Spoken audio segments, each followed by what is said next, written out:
This happened earlier today in a region of Louisiana known as Cancer Alley. A fire and chemical leak at a Marathon petroleum plant caused residents within a 2-mile radius of the plant to be put under a mandatory evacuation in Garyville, Louisiana. The evacuation has since been lifted, with first responders continuing to monitor the situation. But concerns of this nature in this region of the world are all too common. Cancer Alley is an 85-mile stretch along the Mississippi River to the Gulf Coast that houses the state's largest petrochemical corridor of over 200 plants and refineries, responsible for 1/4 of the petrochemical production in the entire United States. These facilities take raw material from oil and gas production and turn them into things like plastics for consumer use. It was given the nickname Cancer Alley in the late 80s after residents began to notice higher rates of cancer amongst their population.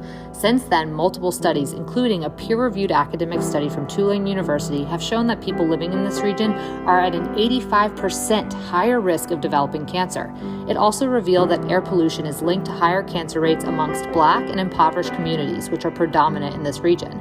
Today's fire is yet another reminder that 1/4 of Louisiana residents live near a petrochemical facility. Let's also not forget that this is a hurricane-prone region, which only increases the risk of things like toxic fires, leaks, and spills. New analysis shows that 740 chemical sites in Louisiana are at risk from storms in the path of hurricanes, flooding, and other growing dangers from climate change. But even with all of that, this notoriously polluted region of the country continues to see massive new chemical plants continuing to move in.